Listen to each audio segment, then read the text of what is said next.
everyone's time. So let's see, pass me the presenter ball, please, and I will share my screen.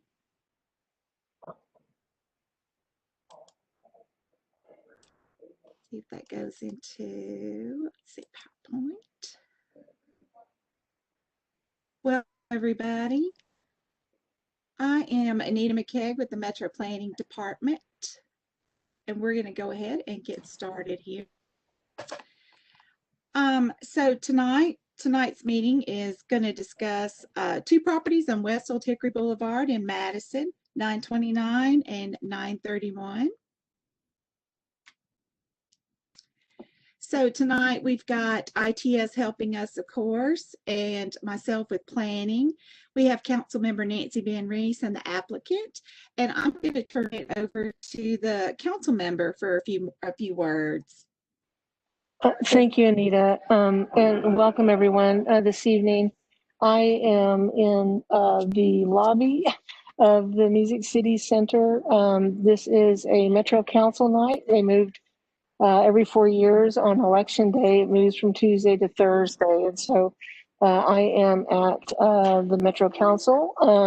They are in session at 6:30, and so I will be with you until then, and then observing the video recording of the remainder of the meeting. So I just want to let everybody know that I'm here and I'm listening, and I will be reviewing, particularly if we don't get the questions until after I'm off, know that I will be reviewing those questions afterward. And I want to thank Anita for going ahead and getting the time to be able to go ahead and do this evening, since it had been already properly noticed. And so the recording, once available, will be on the Metro YouTube channel. And so I'll be taking that link and putting it on all of the District 8 socials as well, just so that if anybody has questions or maybe missed that notification, they can maybe get their answers that way.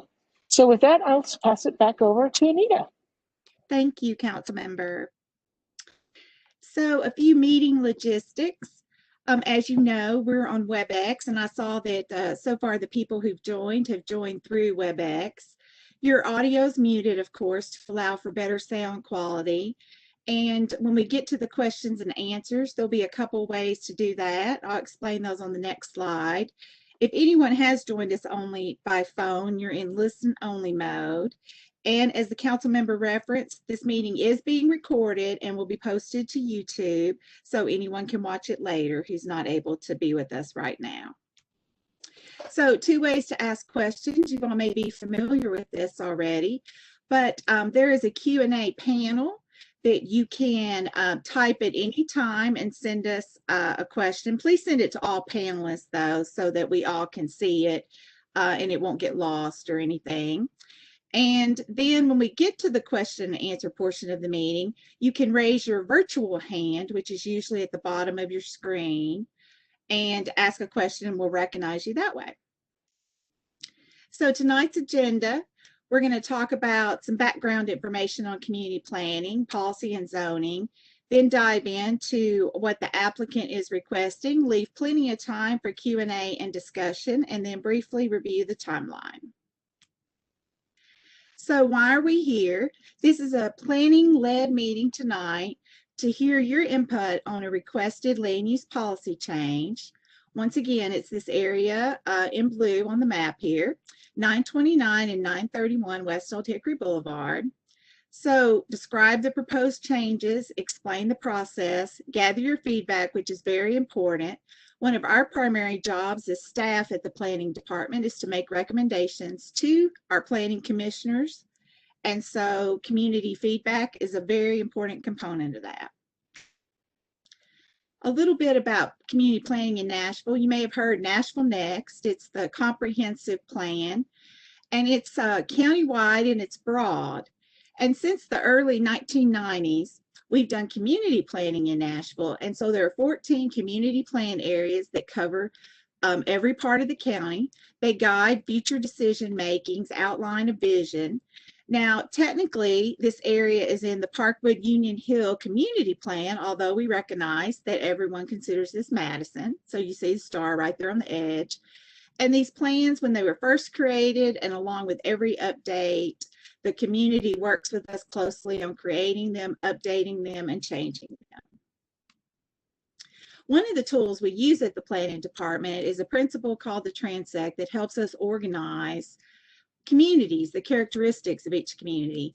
As you can see, communities can range from natural, such as like Percy Warner Parks, Bells Bend Park, Beeman Park, all the way to the very intense nature of downtown. And so within there, rural, suburban, urban centers like Midtown and West End. And as you can see, you're in the suburban area. And with being across from Cedar Hill Park, it's very easy to find this area. If you look where my arrow is on the map, we're just right in there. So as you can see, quite a bit of Davidson County is actually suburban in character. And then when you get into the natural features, steep topography in the rural areas of Jolton running down to Bellevue, you see a lot of green. So as part of that organization, we have a dictionary of land use policies, the community character manual, and that's where you'll see policy categories like we're going to go into a little more detail later. But when we reference things like centers and corridors and neighborhood maintenance and neighborhood evolving and that, those are policies that help us implement zoning tools and help shape the form and character of a community. So a lot of things go into analysis of a policy change. It's not just the community plan, but it's all those things, all the other plans, and some of them are other departments such as WeGo's In Motion, Parks, Plan to Play, walk and bike with sidewalks and bike ways.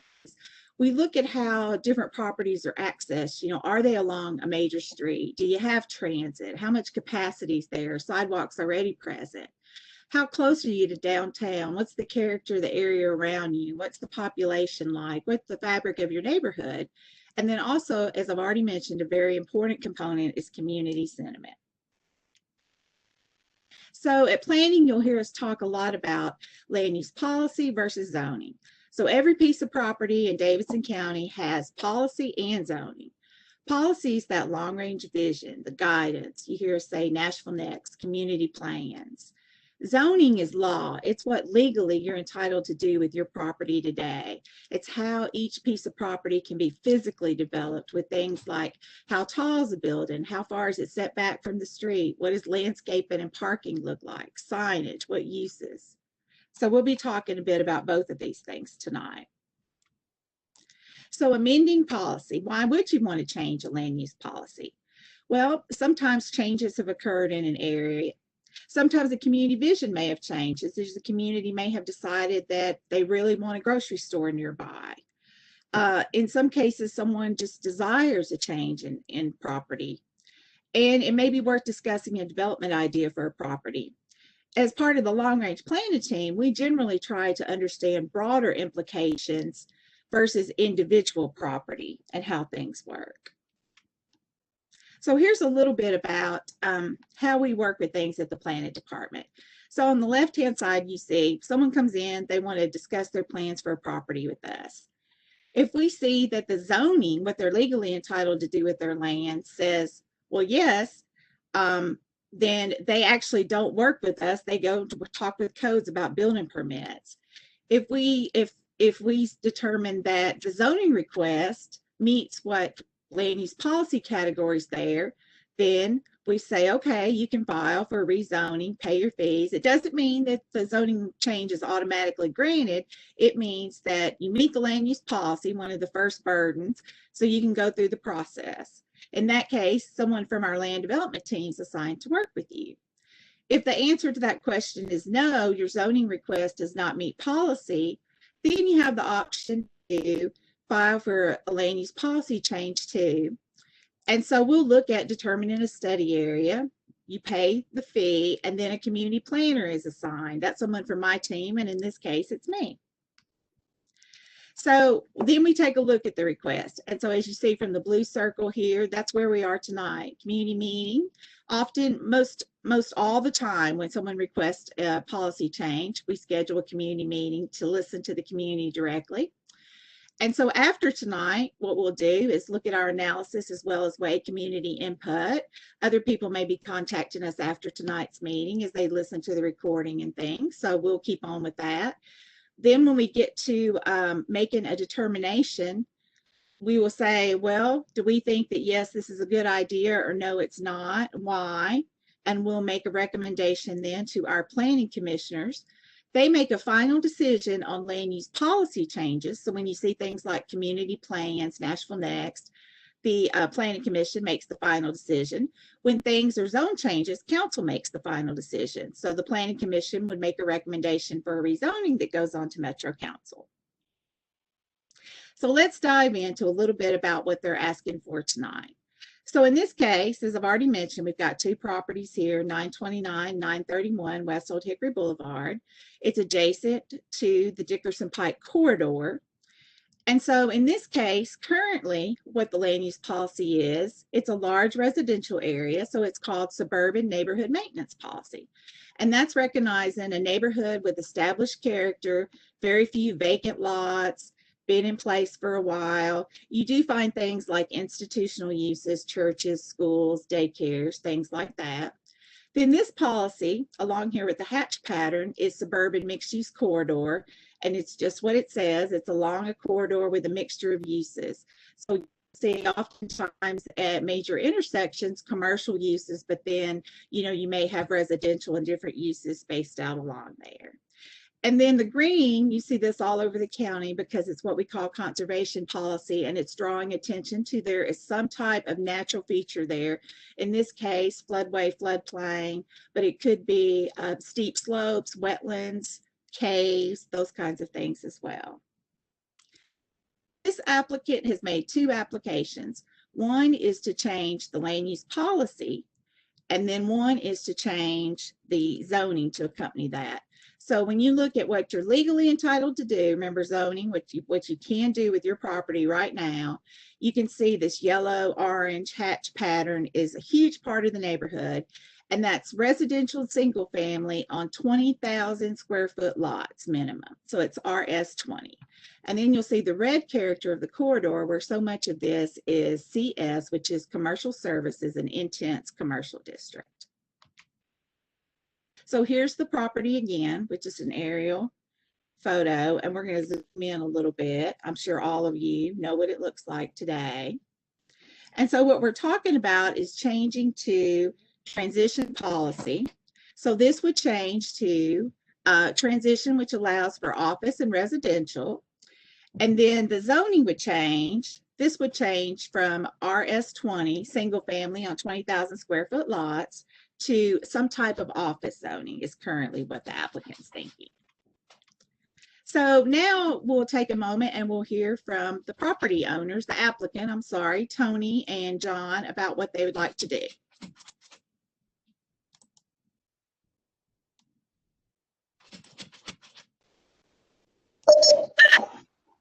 There we go. Can you hear me okay? Yes, John. I can hear you. I'm hoping Tony's on here. Tony came to me and asked me to look at maybe some office uses for this property. And in our discussions, he had no intention of putting residential on the property. And in our discussion, we talked about potentially adding some sort of residential component because it's got a really nice location. It's got really nice connectivity to all the streets and interstates and everything around it. And it's got nice boundaries. Sometimes when you do a little more higher density residential behind that commercial corridor, it can make like a nice, for lack of a better way to describe it, a nice fence to protect the kind of residential fabric behind it. So that's what we came here today to discuss with you guys. It's kind of like what your vision for Old Hickory Boulevard between Dickerson Pike and the interstate, what potentially could that corridor come in the future? And I think right now that corridor is kind of has a lot of churches on it, right? And I believe I counted like 6 or 7 churches between those two intersections, if I'm not mistaken. But Tony, if you're on here, I'd love to hear you. I,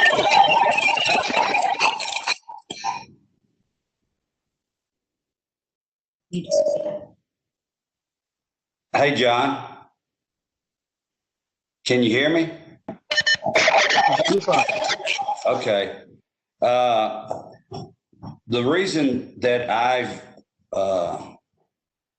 asked John to participate and help me, guide me in trying to get this change in place.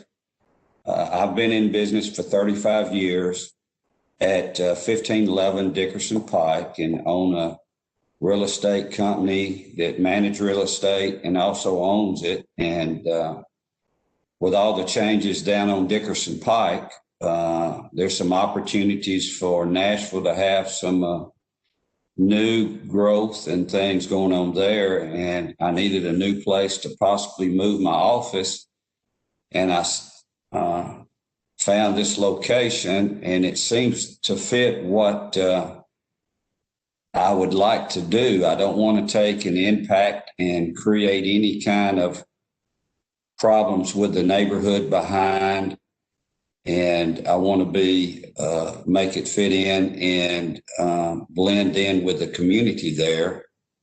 And after checking some of the policies, it seemed like it's a possible, not for sure, but a possibility with John's help and Anita's input and the planning that it might work.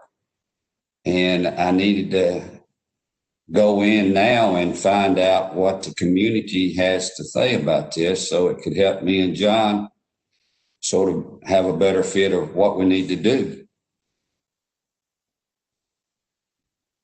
So I'll pitch it back to you, John, and see what if we got any questions.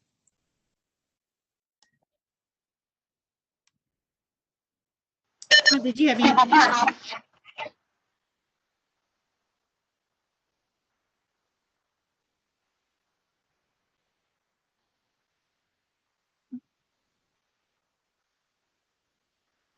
I guess, Tony, what you're saying here is that whatever whatever building you would like to place on this property, you'd like it to fit in with the existing neighborhood, so to speak. And that neighborhood fabric might be kind of a residential form, potentially 2 stories, maybe there's a building on Gallatin that everybody really likes. That's kind of it's got residential apartments above it, but on the first floor it's office space. And maybe a mixed use, maybe not. You know, I think we just need some guidance on, you know, we could shoot to the moon and offer you a, 200 square foot mall there. That's not what everybody wants. Tony would just like to move his personal offices there. And I think we saw an opportunity in the policy that maybe there's an opportunity to add some residential townhomes and maybe 2-story, low impact townhomes there and some sort of medium density residential that might help bridge the gap between the CS zoning and the RS behind us. Tony, am I wrong there?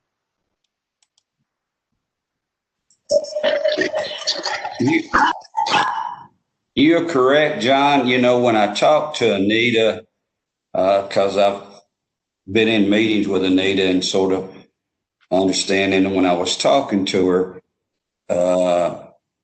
Old Rickett Boulevard is a unique situation there, because if you look at the situation height, you have to the west commercial properties, and then you have to the east either churches or a daycare, and mixed in with that a few houses. So the churches and daycare fall under exemption, so they don't really have to. The zoning is a little bit different, where they don't have to come before planning and stuff to get, and correct me if I'm wrong, Anita, to get a lot of permission on things as long. And in this case, after seeing it would fall into what you were saying, John. You know, I don't want to put anything in there. It could be possibly some two-story type things with commercial on the bottom, or, you know, depending on how we could have the parking in the rear where we could have, if that was something, and have a yard in the back on the office. It's just multiple things. It's possibility with the 2 tracts of land. Of course, we're going to tear down the houses and remove them. And so it's one of those things that I just want to get to community input so we can try to understand what would give us some opportunities to think about and how to proceed with making it fit in that would complement the surrounding areas there. Okay. So Adina, if I could jump in real quick, since I'm limited on time. Tony, if you could mute, that'll stop the echo. Great. Because I'm limited on time, I just wanted to chime in. There are a lot of questions coming up on the Q&A that I want to make sure that you're seeing, Anita, so they can be addressed. And I'm a little disappointed that the applicant didn't have some specific things that they want to do. And so I think we're flying blind here a little bit.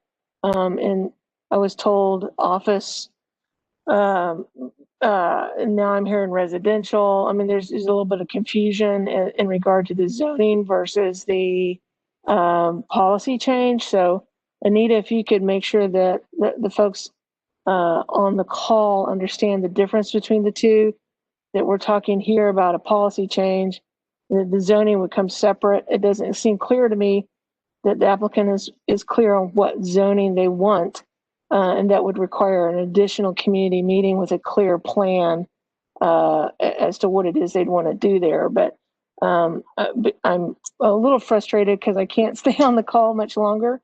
So I just wanted to make sure that the questions that are being submitted in the Q&A are addressed. And if you could kind of clean up the difference between the policy and the zoning once again.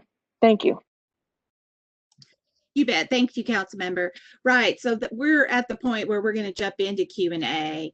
And so, yes, as I mentioned, 2 separate applications. One is to change the land use policy to transition policy, which allows for office and residential.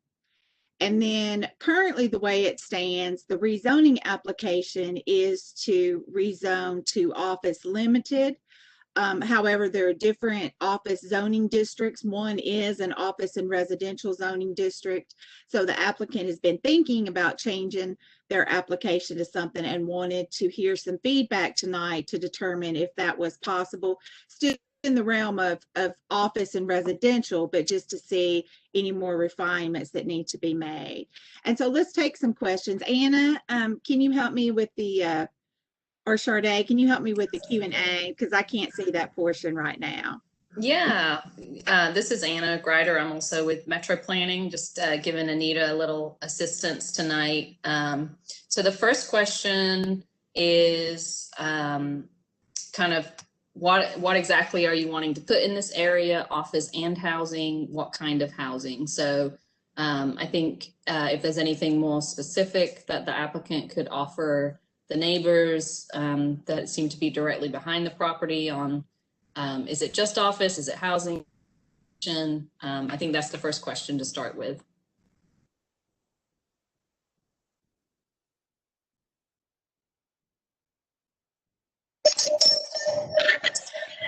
Well, originally when I set out for this, it was for the sole purpose of office. But after getting into understanding the policies, this transitional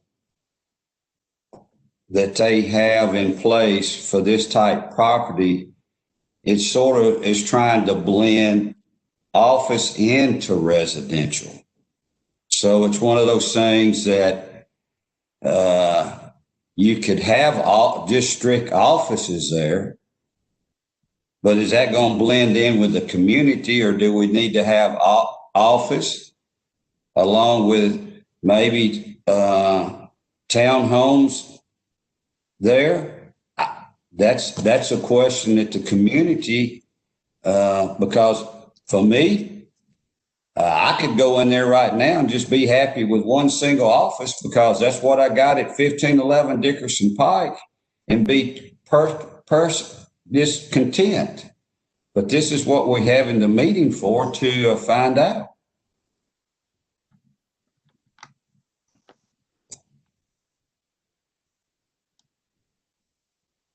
Okay, Anna, were there any other questions related to housing? Not related to housing. There was a question about how much acreage we're discussing, and John Root answered that. It's 1.6 acres is the total acres being discussed. And then a question about whether SP zoning is an option and just the neighborhood interest in SP zoning. So I don't know if the applicant wants to get into discussions of that. But that was another question about is SP zoning an option instead of the straight rezone? So I just wanted Go ahead, Anita. I just wanted to say for people that may not know what SP is, specific plan rezoning, and it is its own zoning district. So much like you hear people talk about other districts like office limited, office neighborhood, specific plan is its own thing. It's tailored to each piece of property and gives some assurances that way. So John, have you all thought about that at all, or waiting to hear anything? Yeah, yes, but we felt like the neighborhood policy needed to be addressed before we go down the zoning change issue. I think what Tony would like is just a simple office zoning. And I think through our discussions, we discovered that maybe an OR district might be more appropriate as a base zoning. So it's more about what does the neighborhood foresee the properties on Old Hickory Boulevard in that area becoming long range in the future, and how does the neighborhood policy need to change to kind of work with that? And I think that's why we're hesitant to draw lines on a page and show you a building or 200 townhomes or whatever it may be. We wanted to have this discussion with the neighbors about what they see happening on Old Hickory Boulevard before we propose SP or anything like that. Okay. What other questions do we have, Anna? So one further comment was in response to the previous answer that they wouldn't want any townhomes or higher density residential on those lots. And they'd be concerned about a lot of office space too. We have issues with traffic and people trying to cut through now as it is. So I'm not sure if the applicant wants to address, but I think that's good feedback from the community. Perhaps not a question in there, but feedback on the townhome and office concerns about traffic and cut through. I'd also had a couple of phone calls this week that echoed those same concerns. The people were willing to entertain office or residential, but were also concerned about the scale and anything besides single family residential. Okay, so I'm sorry. I'm sorry that I have to leave. I was just calling on you. Yeah, but I'm hearing that small office seems to make sense. 1 story, small office space, like law office-y kind of thing. But I do feel like exact renderings, elevations on what would be in mind for that will be necessary after any discussion on that. need to go because I think they're calling the meeting to order. But I will be reviewing the rest of this video as soon as it's posted. Thank you, everybody, for attending, and make sure that the questions are part of the record, if you will. Somebody can make sure and make copies of that. That'd be great. Thank you very much. Thank you, Councilmember. Okay, so Anna, any other questions? Yeah, we have a couple more questions and comments coming through. One is again back to just reiterating SP. So the question or comment is, we have a lot of development already happening over here, no infrastructure being addressed, lots of traffic concerns already. Please elaborate on why we want SP. Developers promise things. If not SP, we cannot often hold them to proposed plans. And going along with that, another comment. First, thanks for the meeting. I don't recall such a meeting for the large apartment complex on Dickerson Road near Westchester. This is beside the Shell, correct? Just wanted to note concerns about additional traffic. So if you just want to confirm the location and maybe applicant make note about traffic concerns being reiterated. Yes, I can. Hey,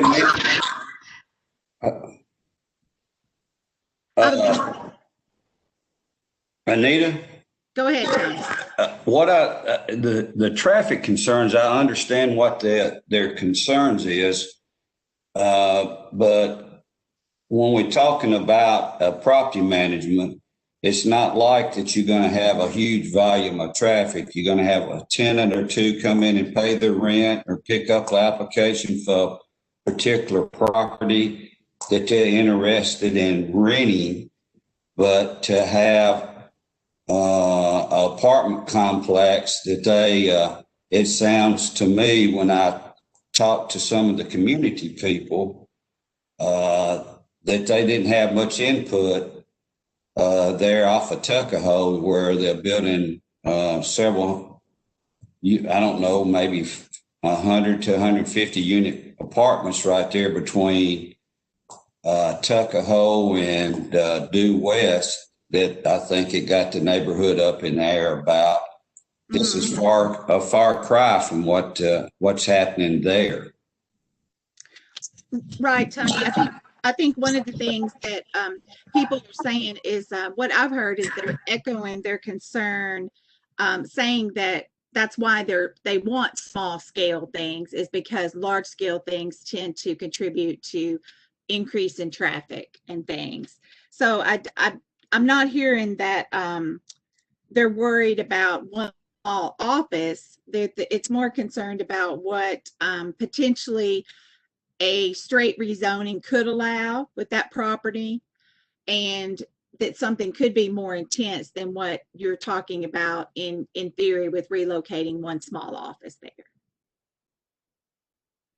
And to get to the person's, one of the questions was, yes, we are talking about right next to the Shell station is here, and then there is, I think it is it a bus rental or something right there, and then the next two properties on West Old Hickory are the two we're talking about. What else, Anna? That is all the questions and comments that are in the Q&A right now. Okay. I have just a quick question on traffic. I guess I completely understand the traffic situation with cutting through the neighborhood, but since this property faces Old Hickory Boulevard, I'm not sure what potential traffic concerns there are when it's fronting a 4-lane road such as Old Hickory Boulevard, and it's got great connectivity to Dickerson and the interstate. I would love to, I don't know if whoever asked that question could elaborate. That would be really great. Then we could kind of maybe, is it through the neighborhood you're concerned about and more of the cross intersection? Or is it directly at this intersection of Old Hickory Pike and Dickerson Pike?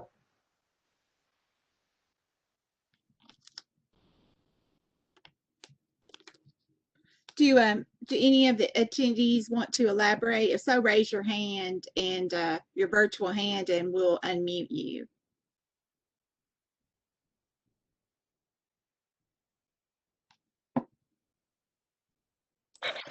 Go ahead, Jonathan. Yeah, so I actually live in that neighborhood right behind like where Kemper dead ends right there.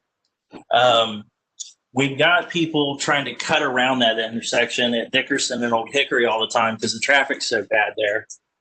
If you try to come out of that lot at the Shell station trying to make a left-hand turn, it's next to impossible. And really the only time we see any kind of traffic enforcement or anything there is when the cops are up there for an accident at least 2 or 3 times a week that I've seen. So, I mean, anything that's going to add to that is just things worse.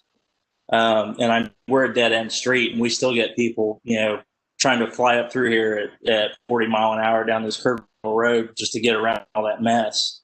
On my way home from work, coming up Dickerson towards that intersection, I mean, you'll get caught in traffic sitting there for a half hour easy, just trying to get up from due west to Old Hickory. Thank you. Thanks very much for that.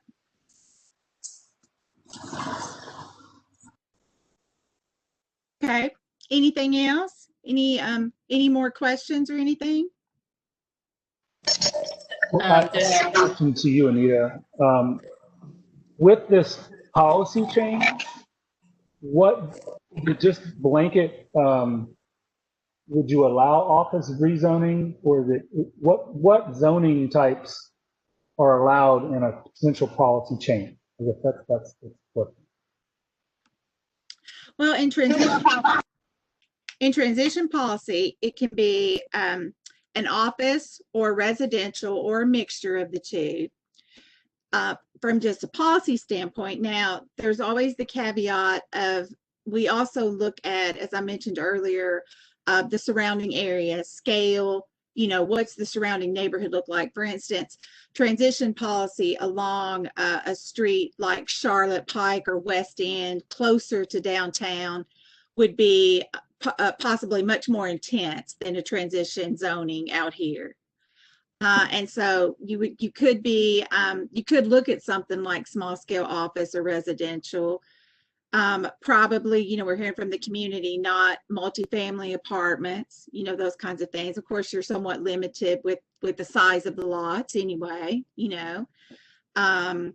and so I think here, we're looking for scale, what makes sense as you transition from a busy corridor with a lot of different uses to a primarily single family neighborhood all around. And, it does make it unique with a park on one side of the street. I think as far as, long-term transitions, I think it'll be a while along this street. I mean, over time, probably going back about 3 years at planning, we've had various people ask us about these two properties and if something else could be there besides single family a house. But I think when you get into the other properties, over time, when I would explore rezoning, like just skip, 5 or 6 properties down West Old Hickory, I think it becomes trickier then. I think, people see that area as stable and they like how it looks today versus what happens closer to the Dickerson Road corridor. So I think it would take a while for office and residential uses to change and go further down the corridor. Like sometimes, for instance, in some areas you might see transition policy come in and it would be, half a block deep or a block deep. But I don't think that's what we're talking about here. I think we're talking about, for the foreseeable future, just a small area of transition with these two properties.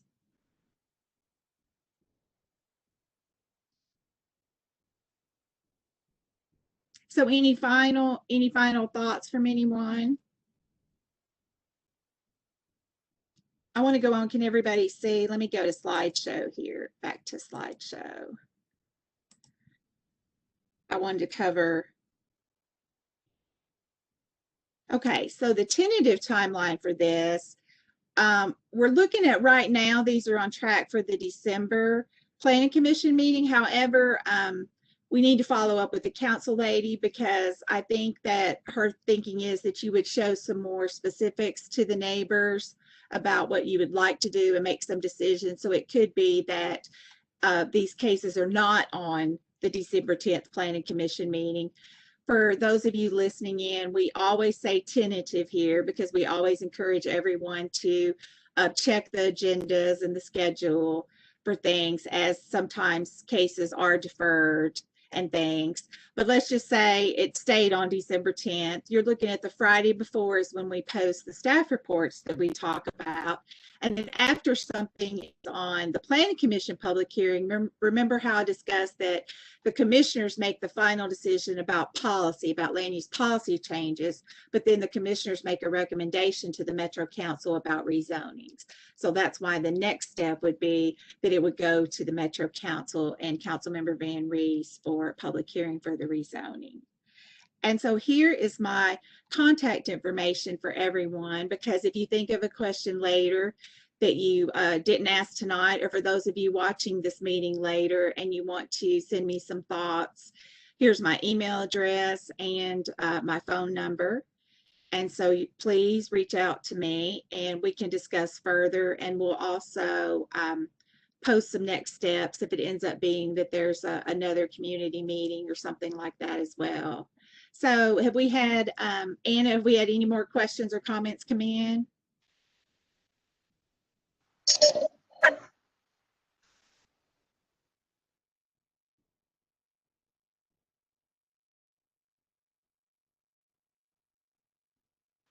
And I did have a question. They won't let me send it for some reason. Can the policy change just be on the properties facing Old Hickory Boulevard, or will it be for the entire neighborhood? And this goes back to one of the questions that Ann Richardson just asked about, how do we know our neighbors' houses won't be bought up and this continue all through the neighborhood? And so I think that would relay that concern if the policy change would just affect a certain amount of property.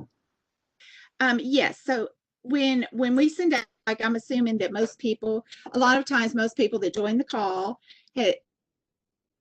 you received a notice in the mail, you saw it on our website or something. So if everyone can see this, let me go to the slideshow, it shows it better. Okay, so on the notice and everything, this is our study area, and that's what we're talking about, 929, 931 West Old Hickory. So when we talk about a policy change and you see something that comes from us and it has a study area, it's only properties within the study area that are part of that discussion for a policy change. So let's just say this is totally hypothetical, everybody. So don't think that your neighbors called and said this. Okay.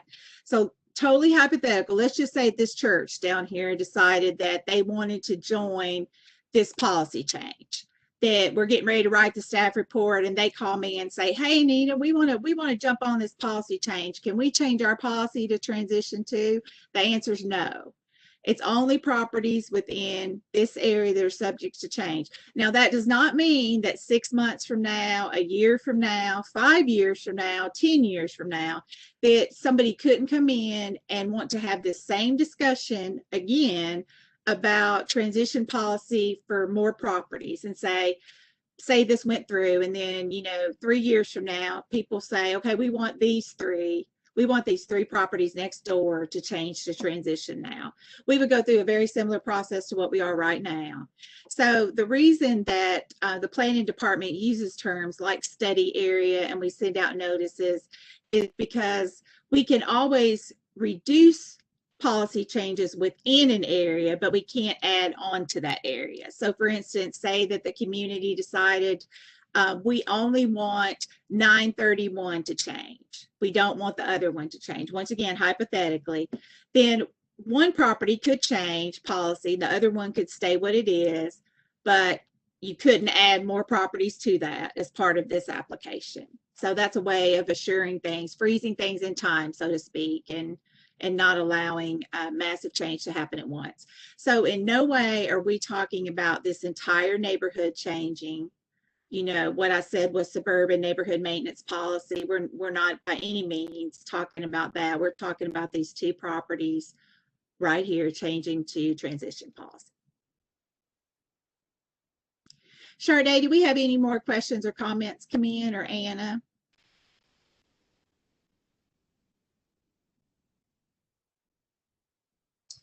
I'm so sorry. My laptop keeps dying. I know. So But sorry. Did you just ask the one about the policy? You just asked about transition, answered the one about transition policy yes. and the domino effect? Yes. Okay.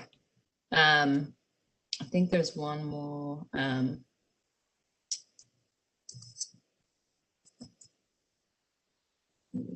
see. So I'm having trouble getting my panel. Sade, can you read that last one? It says the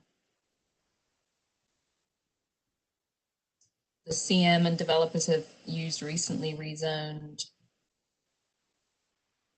as precedent beyond what the neighborhood wanted or expected. I'm missing part of the question, I think. That's all of it. Okay. So I think just a concern from the Kemper Heights neighborhood about recent rezonings and precedents of it may be that Anne might want to raise her hand so that we can unmute her and she can ask it without me continuing to butcher the question. I think it goes with another question that I'm having trouble finding.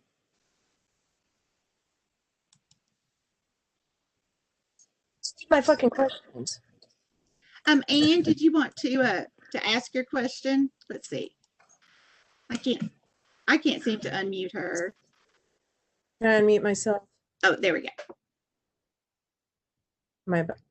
Can you hear me? Yes. Okay, I don't think all my questions are coming in. This is kind of a weird format. I was just saying that our concern about it setting precedent is still solid because this has happened to us over here in Kemper Heights, where we begrudgingly agreed to one zoning change. We thought we were done, and then they came back for more, and they used the zoning we had begrudgingly agreed to as precedent to keep going. So there's a lot of development happening in this neighborhood. We're pretty overwhelmed with it. Infrastructure's not being addressed. Traffic's not being addressed. I've turned in traffic studies for this area. So we're also just going to need a lot more information than what we're getting right now about this. But that was the main point I wanted to make. We understand that, but it still can set precedent, and we've seen it just get built upon and keep going. And we don't want to see that happen to this neighborhood. We moved here for the older homes, mid-century modern, big lots, lots of trees, area for wildlife, and we're seeing a lot of our homes get bought up over here and developed, and way too much housing crammed into them, and that's not why most of us moved here. So we're starting to, and that's most of my question. Thank you. Okay. Yeah, thanks, Anne. That's a better explanation so that we can understand it. Right, absolutely. You do have to pay attention to changes over time and precedents because, yes, somebody could come in. They would have to file a separate application in this case, but that does not mean that next year or 2 years from now that someone, if this was granted, that someone couldn't come in and say, hey, I want to do office on this third lot over then. So, right, you do have to be diligent and pay attention to things as things happen. Now, I would like to just add, though, that we're seeing changes happen all over Nashville.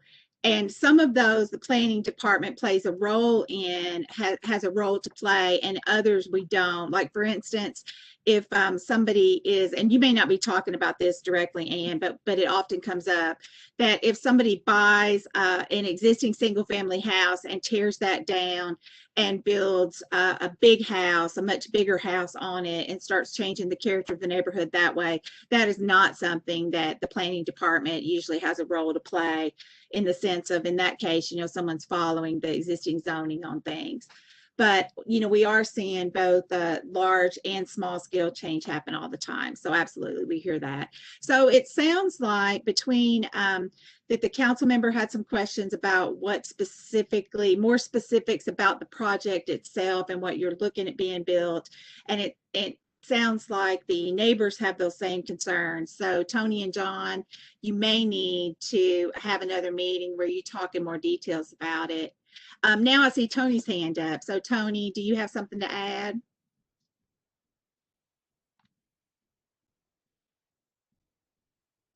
Yeah, Nita, you know, I heard Ann and I agree 100%. I live out in this neighborhood just north of this intersection, and I get all the concerns about the traffic. I hear it. I think the thing that's a little confusing here, and like I have said from the beginning, this is all new to me because we're talking about the amendment of a policy, and then we're talking about zoning change. So the thing that is getting mixed up here is it's hard to understand. If it was just zoning, it'd be pretty simple for us to come in and tell you what we want to put there. But we're dealing with a policy that we have got to deal with, which is a transitional thing that we got to have a better understanding. And I think that's where all the confusion is coming in, Anita, because I'll be the first to admit, I've been dealing with real estate for 40 years, and this is the first encounter I've ever had about policies and amendment in neighborhoods and things of that situation. And I think it's a great thing, but I think it's very confusing for a lot of people because we're talking about wanting SPs, and we were talking about wanting OR 20, and we're talking about the zone SR 20 now, but that's not really at question right now. Is trying to get the transitional amended so that we can decide what we want to, where you want to put as far as the zoning. And I think maybe we need to do a better understanding, because I'll be the first to say that if I was in the neighborhood, it'd be very confusing for me. And so I think that's one thing that's getting mixed up tonight is we're all talking about zoning, and the question at hand is policy. Right. I understand how it's confusing. What happens though is most of the time when someone comes into our office, you know, and the answers to those questions are no, what zoning the property has today does not allow for it. And then the answer, no, the land use policy in place today does not allow for it. You know, you need to file to change the policy. When people want to do that and we schedule a community meeting, if you only talk about the policy change, it's very, very difficult for the community to decide if they want to change the policy or not, because the next question is always, well, we don't know what's going to be built there then. We don't have any idea what's going to be built there. So why would we change the policy if we don't know? So that's how these end up going hand in hand, to where we talk about them together, because it's very difficult for people to separate out and want to be supportive of a change. You know, we all say, well, in theory, you know, if you're talking about the long range vision for your community, then in theory, it should stand on its own, right? You should be able to say, oh, well, yeah, it's a good idea to have office and residential along there. No, we just want it to be residential. Or it's a good idea to have mixed use along Dickerson. But, you know, it always gets tied back then to what specifically are you going to do with the property? And so that's what I'm hearing tonight. Like, you know, when someone comes in, and I told you, you know, this early on, Tony, you know, somebody comes into our office and asks questions about a piece of property, and we don't think that there's any way that the planning department would be supportive of it or the community would be supportive of it, we tell them that we don't think it's a good idea to file. You know, in this case, we were like, well, you know, let's talk to the community and see what they think about it, because I had said that, you know, I hadn't heard from this community in a while, and, you know, let's see what they have to say about it. And so it's always good to go and get people's thoughts about it. Going back to one thing you said, Tony, about, you haven't encountered a lot of land use policy changes. And I think a lot of that is because, property you own tends to be on corridors, where there's already mixed use policies and things in place already on there. So I think the challenge here is, what I've heard from the couple of phone calls that I received this week and what I've heard from tonight is not an outright no that people don't want to support any office here, but they do have a lot of concerns about scale and about if you try to greatly increase the density.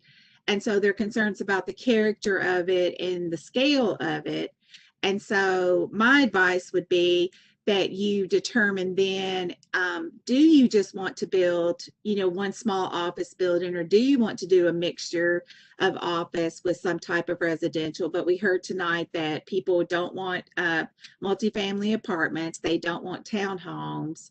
And so, come back to the community with a little more specificity about what you're trying to do and work with a council member then to determine if you do need to modify what zoning district you're asking for. Did that help explain why they're tied together?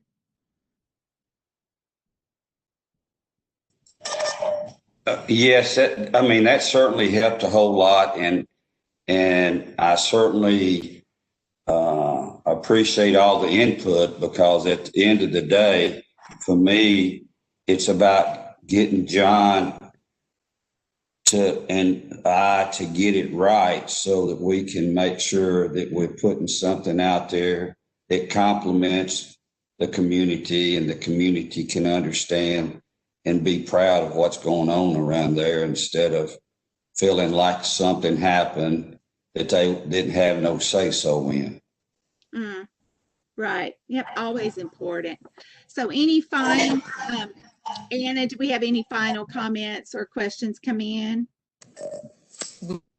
Not right now. No, it seems, I think a lot has been covered tonight. So nothing more in the Q&A.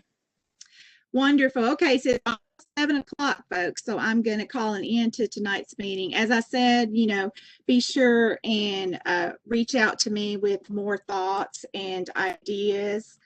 And here, once again, my email and my phone number. Reach out to myself and Councilmember Van Rees with your thoughts and ideas. And thank you, everyone, for taking time out of your evening to join us. Have a good one. Bye, everybody.